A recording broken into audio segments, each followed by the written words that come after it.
नमस्कार दोस्तों, ये वीडियो आपके लिए है अगर आप एक सैलरीड पर्सन हैं और फाइनेंशियल ईयर की शुरुआत में आपने इनकम टैक्स डिक्लेरेशन कर रखे थे एंड जिसके अगेंस्ट में अब आपको टैक्स प्रूफ ऑफ इन्वेस्टमेंट आपको सबमिट करने हैं। ये वीडियो उनके लिए खासकर है जो कि टैक्सेशन को नहीं समझते हैं, प्रूफ ऑफ इन्वेस्टमेंट को नहीं समझते हैं, क्या क्या डॉक्यूमेंटेशन की ज़रूरत पड़ती है उनको नहीं ज़रूरत समझ में नहीं आता। प्लस वो या तो अपने फ्रेंड, अपनी कलीग, अपने स्पाउस या फिर अपने पड़ोसी के थ्रू इस सारी चीज़ों को आज तक करते आए हैं। ये मेरा पहला वीडियो है फॉर दिस प्लेटफॉर्म एंड ये मैं डेडिकेट करूँगा अपनी लवली वाइफ को, जिनको मैं खुद पर्सनली कितने बार सिखा चुका हूँ कि कैसे डिक्लेरेशन में क्या क्या डॉक्यूमेंटेशंस होते हैं, टैक्सेशन क्या स्ट्रक्चर्स होते हैं, क्या क्या चीज़ हम कर सकते हैं।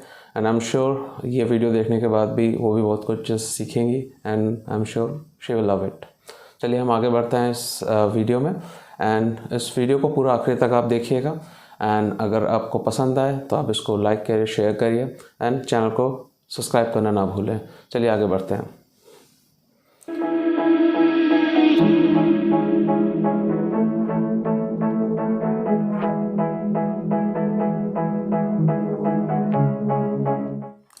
So welcome back.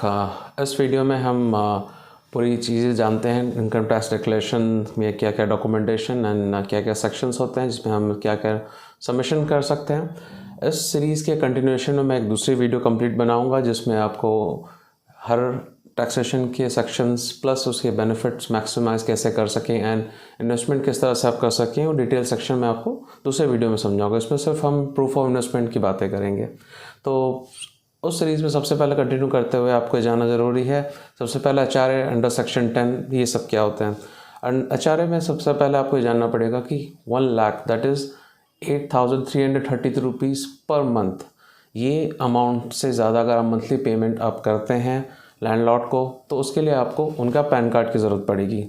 एंड ये भी बहुत ही कंट्रोवर्शियल होता है ये सेक्शन एंड ये HRA का पार्ट, क्योंकि आपने आए दिन कभी ना कभी सुना होगा कि कोई इसमें बिल्स आप लोग 1 लाख से कम सबमिट करते हैं एंड वो किसी भी आप रिलेटिव के नाम पे बिल्स आप इशू कर सकते हैं एंड मोस्टली इस पर कोई चेक्स या बैलेंसेस इस तरह की चीज़ें नहीं होती हैं एंड मोस्टली लोग इसको यूटिलाइज़ करते हैं 1 लाख से कम बिल दिखाकर।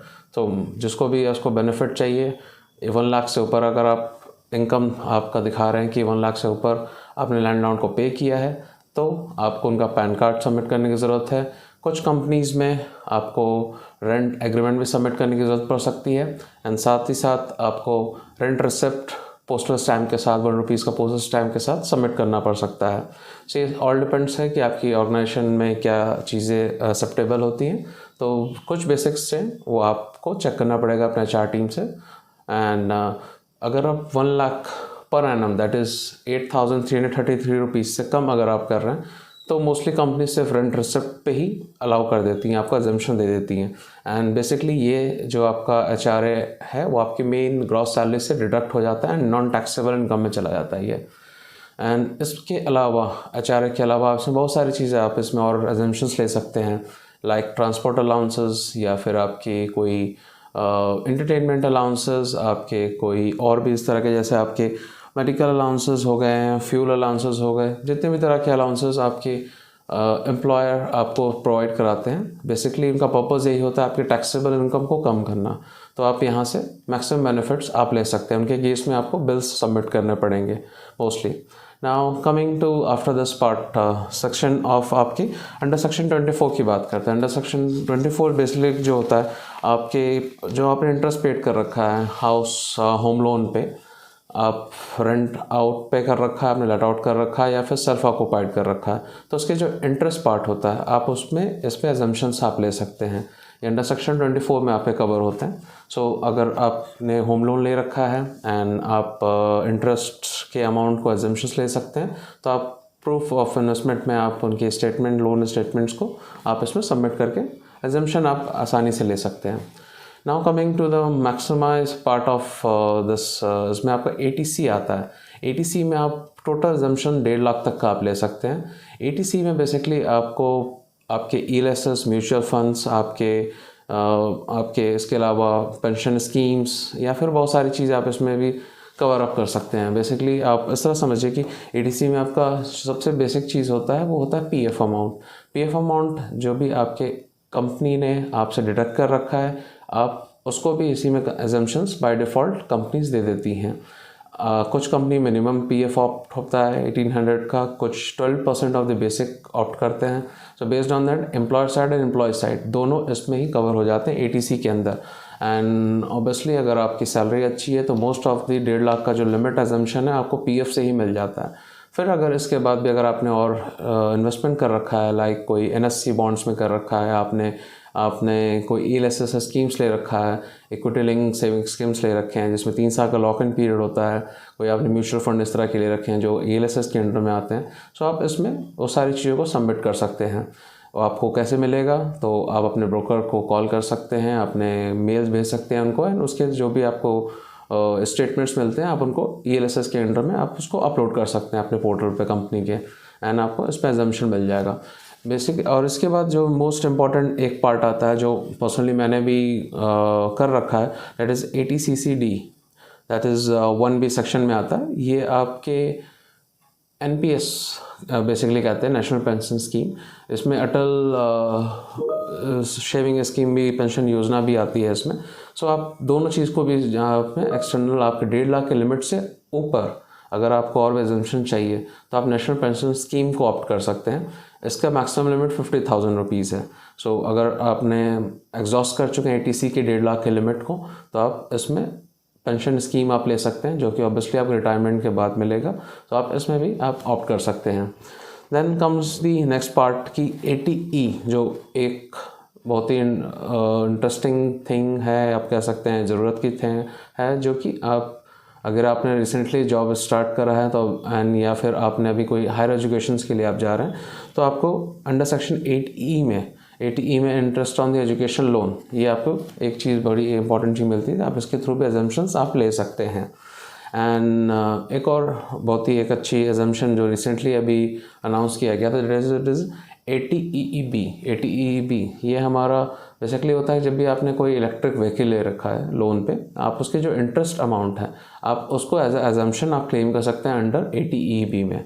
सो आपके अगर आपने 2 व्हीलर ले रखा है इलेक्ट्रिक या फिर आपने 4 व्हीलर ले रखा है इलेक्ट्रिक, तो आप इसको ज़रूर यूज़ करिए।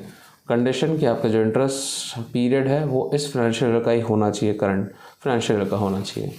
Now coming to the next part is ATD। So ATD basically आपने अगर आपने ATD ले रखा है तो उसके लिए आपके 2-3 चीज़ें क्लासिफाई होती हैं। आपके जो लाइफ इंश्योरेंस आपने ले रखा हो, आपने कोई मेडिकल इंश्योरेंस ले रखे हों, उसके कुछ सेक्शंस होते हैं जो इसमें ATD में कवर होते हैं। जैसे मैं एग्जांपल आपको से बताता हूँ। फॉर एग्जांपल मैंने एक ICICI प्रूडेंशियल का मैंने एक इंश्योरेंस ले रखा है जिसमें मैंने कुछ राइडर्स ऐड अप कर रखे हैं, medical death benefit, critical illness and normal insurance death benefits में। सो बेसिकली इसमें क्या होता है कि जो भी मेडिकल से रिलेटेड सारी चीज़ें होती हैं वो ATD में क्लासीफाई होती हैं। नॉर्मल ऑफ इंश्योरेंस के जितने पार्ट होते हैं वो ATC में कवर होते हैं। सो आप ब्रेकअप मंगा सकते हैं अपने इंश्योरर से कि ब्रेकअप में ATC के कंपोनेंट कितने हैं, ATD के कितने कंपोनेंट हैं, बेस्ड ऑन दैट आप उसमें क्लासीफाई करके आप उसको डिस्ट्रीब्यूट कर सकते हैं। आपने क्या राइडर ले रखा है अपने इंश्योरेंस से, आप वो राइडर के हिसाब से ATC या ATD में क्लासीफाई करके आप एजम्पशन क्लेम कर सकते हैं। सो बेसिकली अगर आप आप हैं एंड स्पाउस हैं एंड चिल्ड्रन हैं एंड 60 ईयर्स कम हैं, सो आप इसमें 25,000 की मैक्सिमम लिमिट है जो आप इसमें ऑप्ट कर सकते हैं। एंड अगर आपने पेरेंट्स के लिए भी इंश्योरेंस या फिर आपने कुछ इस तरह की चीज़ें इंस्ट्रूमेंट्स ले रखे हैं, सो आपका लिमिट है 25,000 if they are less than 60 years of age, अगर 60 साल से कम है। अगर वो 60 ईयर्स से अबव सीनियर सिटीजन हैं तो ये एजम्पशन लिमिट 50,000 तक जा सकता है। सो एक तरह से आप कह सकते हैं कि आप इसमें ATD के अंडर में फिर 25,000 for self, spouse and children and 25,000 for parent if they are not senior, and अगर वो सीनियर हैं तो आप उसको मैक्सिमाइज करके 50,000 तक के बेनिफिट आप ले सकते हैं। सो इस तरह से आप कह सकते हैं टोटल ऑफ 50,000 या 75,000 का मैक्सिमम एजम्पशन ले सकते हैं। इसमें इंक्लूडिंग है 5,000 का प्रिवेंटिव हेल्थ चेकअप, आप ये 5,000 उसमें इंक्लूडिंग आप समझ सकते हैं। अगर आपने कोई मेडिकल टेस्ट आपने किसी सर्विस के थ्रू करा रखे हैं, आपने कर रखे हैं, तो आप इसको यूज़ कर सकते हैं प्रिवेंटिव हेल्थ चेकअप के लिए। सो ये रही आपकी ATD के पार्ट। नेक्स्ट हमारे सेक्शन में आते हैं, that is called ATG। ATG basically होता है हमारे जितने भी डोनेशंस हमने दे रखे हैं for research for the parties, political parties को हमने दे रखे हैं, या फिर हमने कोई साइंटिफिक रिसर्च या रूरल डेवलपमेंट के नाम पे किसी कॉज सोशल NGOs को हमने दे रखे हैं। बेसिकली ATG के अंदर वो सारे सेक्शंस के अंदर सारे डोनेशंस कैप्चर होते हैं। ये मोस्टली 100% एजम्पशंस मिलते हैं इसमें। एंड रिसेंटली अभी नए रूल रेगुलेशंस भी आए थे, 2000 से ऊपर कैश में पेमेंट आप इसको एजम्पशन नहीं ले सकते हैं। तो ये पॉइंट आपको ध्यान में रखना चाहिए। Up to 2000 rupees in cash आप एजम्पशंस में ले सकते हैं, अदरवाइज आप नहीं ले सकते। सो ये रहे आपके सारे चीज़ें। आप इसको मैं आपको फुल लिस्ट शेयर करता हूँ कि क्या क्या सेक्शंस में क्या क्या चीज़ें मैक्सिमम लिमिट्स आप कर सकते हैं। बेसिकली अगर आप बहुत सारे इसमें सेक्शंस होते हैं। अगर आप एक नया फ्रेश आपने सैलरीड पर्सन है, आपने रिसेंटली ज्वाइन किया कंपनी, ऑब्वियसली बहुत सारी चीज़ें आपकी यूज़ की नहीं होने वाली, बट फिर भी आप सबकी जानकारी के लिए मैं कंप्लीट लिस्ट इस पर शेयर कर रहा हूँ। आप इसको पूरा देखें, समझें। कोई भी क्वेरीज हो, आपकी कोई भी चीज़ हो, आप चीज़ कमेंट में आप मुझसे पूछ सकते हैं। मैं इंडिविजुअली आप लोग को रिप्लाई करके सब चीज़ें क्लैरिफाई करूँगा। एंड इसके बाद भी मैं दूसरे वीडियोज़ भी बनाऊँगा। एंड अगर आपको चीज़ अच्छी लगी हो, आपको समझ में आया हो, तो आप इसको प्लीज़ लाइक करिए, शेयर करिए एंड सब्सक्राइब ज़रूर करिएगा चैनल को।